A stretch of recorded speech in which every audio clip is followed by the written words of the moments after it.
So you're designing a product, a service, or a system, you're writing a paper, or you're developing a research project. And your first question is, what am I supposed to think about? What matters in this thing I am trying to study? I find that whiteboarding can be a very effective way of figuring out all the factors that go into a certain scene that you might be studying or you might be writing about. So part of this process is breaking down that scene in detail. So let's talk about a design scene, like eating an ice cream bar. Okay, so when a person eats an ice cream bar, we have to account for many things. First, the bar itself. What's it made of? How quickly does it melt? Details like that. Does it have nuts in it? Are there ingredients in it that someone might be allergic to? Oh, now let's go on to the person. So does the person hold on to the ice cream bar with a stick? Do they have a napkin? Are they wearing gloves? Are they allergic to some of the ingredients? What are their tastes? Then let's go to the environment. If it's hot outside, maybe that's going to melt that ice cream bar really quickly. Are there birds that are swooping down trying to eat the ice cream bar? So you see, in a scene where someone uses something, in this case, someone eating an ice cream bar, there's a lot to consider. There's a whole lot to think about. And if you start talking it through like I'm doing right now, you could lose track of all those parts that go into that scene. So if I'm writing a paper about how to write or how to eat ice cream bars effectively, I would probably do well to outline and to get all the parts out there. If I'm doing a research project to study ice cream eating behavior, I should probably closely study all that goes into ice cream eating that is currently known. And if I'm trying to design a better ice cream bar, I got to account for a lot of factors. All of this points to the value of whiteboarding. So let me talk through this process. And whiteboarding isn't fancy. And I find that drawing is way more effective than just doing boxes and words. So Ed Emberley's Make a World is one of my favorite books of all time. And when I was in kindergarten, I discovered that, my gosh, I could make a world like all of these different people just by using lines and circles, triangles, shapes, and very simple forms. When you're whiteboarding, make it visual as much as possible, and it will make it more real. So I'm going to walk you through the process that I use, and let's use the example of shooting an instructional video. Look at that, how meta. So shooting an instructional video is the activity, and first we need to make that activity real. We need to walk through the activity. So as a very stream of consciousness exercise, I'm going to grab my Wacom tablet here and show what's involved. So first off, I have a laptop computer. Then I also have a webcam. I don't know, I'll just draw that as a circle on a stand. My webcam looks a little different, but there's my webcam. Also involved, what other design things? I have a Wacom tablet that has my stylus right here that I can draw on. It's got some buttons on it. I'm looking around my desk right now. Other things that are involved, I've got the software. I'll just draw this as a circle. Software that it runs on, that I'm shooting this through. And I do have a light that I use that's shining on me. I'm not going to do this forever, I promise. So I've got my light right here. So this is a start to show I'm just getting all the stuff out, and I'm looking around me. I'm like, okay, well, I've got this, and I've got this part, and I've got my computer, and I've got the cables, and I'm making all the parts real. I'm setting them aside, so I've got the parts that are involved. So some of these parts are real and some are not, but this is all designed stuff. Software is not real, it's not tangible, but it is still very much part of what I'm doing. So let's also talk about people that are involved. In this case, well, I guess me. So we have the person who's making the video. There's the person, and involved in the person, I don't know if you've ever shot a video, but my first start, it seems, whenever I shoot one, is to consider my hair. That first step is like shooting the video and like, oh man, my hair looks terrible. Fix that, or collar, whatever. So that's part of it for sure. Part of the person is, maybe what they're wearing. So, well, I'll draw that here, collared shirt, what I'm wearing today. Sure, that's great. So other things of the person might be what they are thinking too, and how well prepared they are. So I'm just going to put that of all the thinking process that goes into it. Over here on the design side, I forgot, I've got the script, or kind of the planning. So I've got that document. And you'll see that when you whiteboard and start throwing the parts down, you may go from like the person side and go, oh, I forgot the design. We've got some of these objects that are being used. Oh, I've got an idea about the person. We also have to think about the environment and what's going on in the surrounding space. So in my case, I'm in a home office that is, it's got books in it, all that stuff. So, I've got a door. I'm just going to quickly kind of show some bookshelves and things like that. So I've got all that stuff.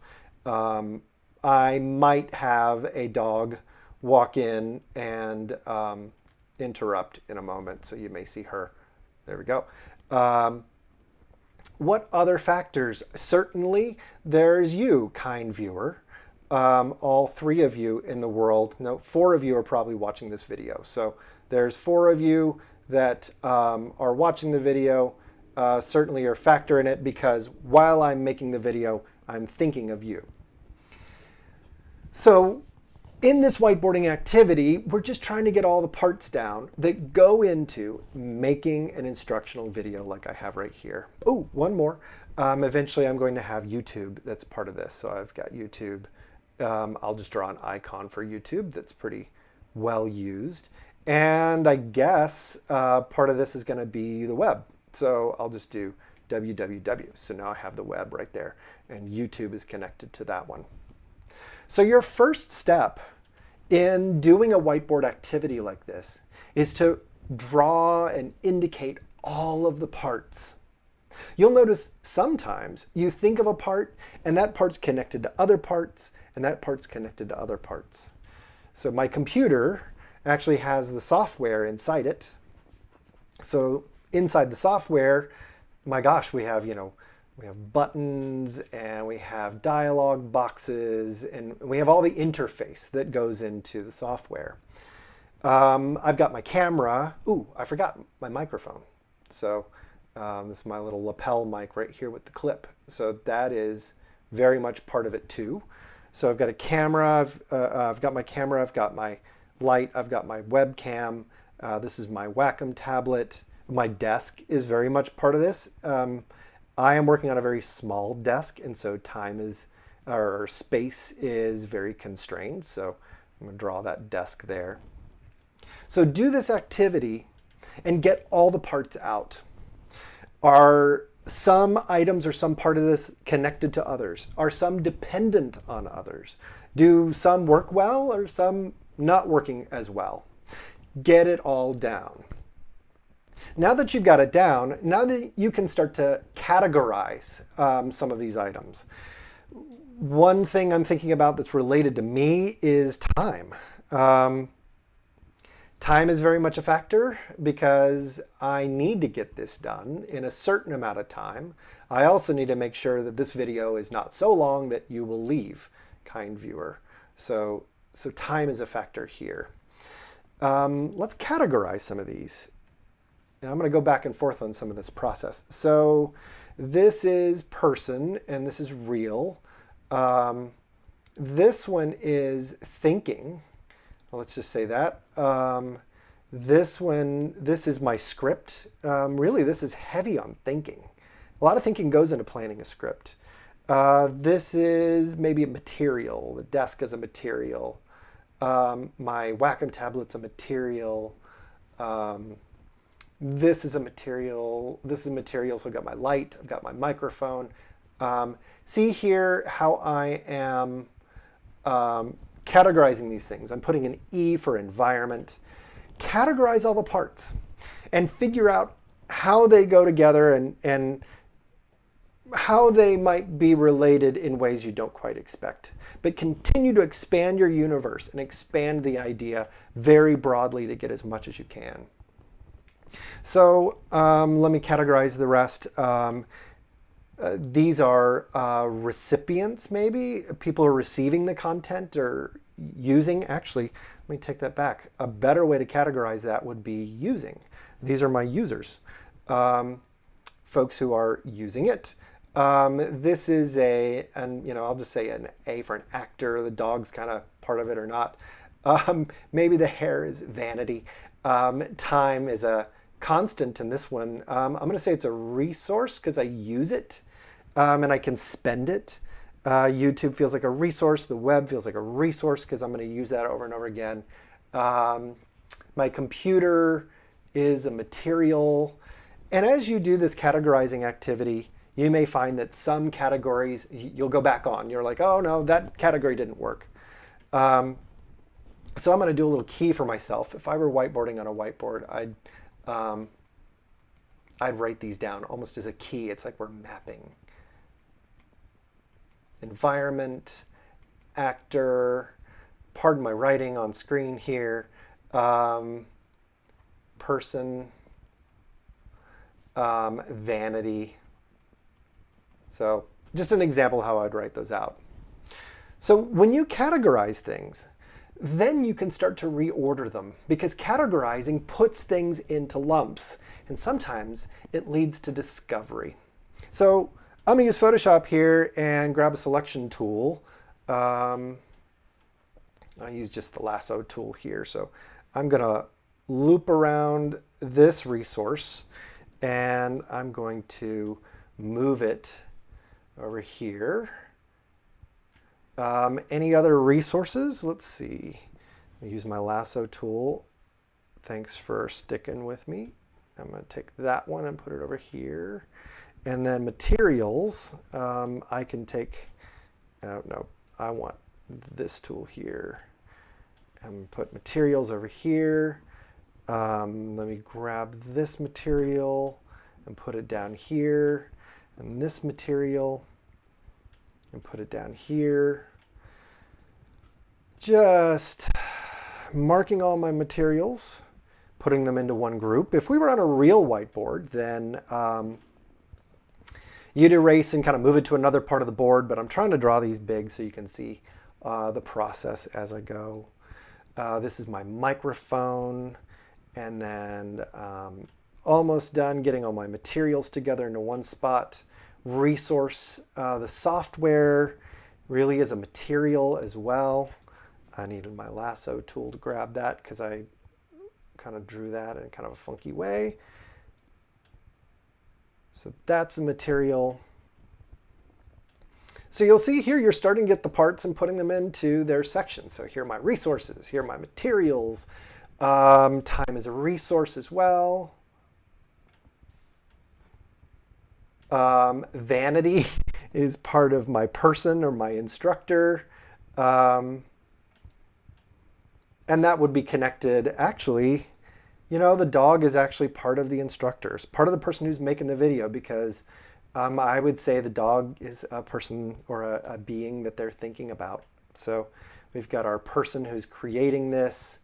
Oops, get back on my proper layer here. There we go. And I think that's everything. So I've got environment. Over here, I've got everything to do with my instructor and my other concerns.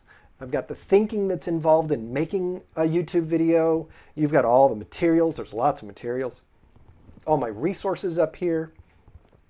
And then, of course, I've got my users, too. Users are a very big part of it.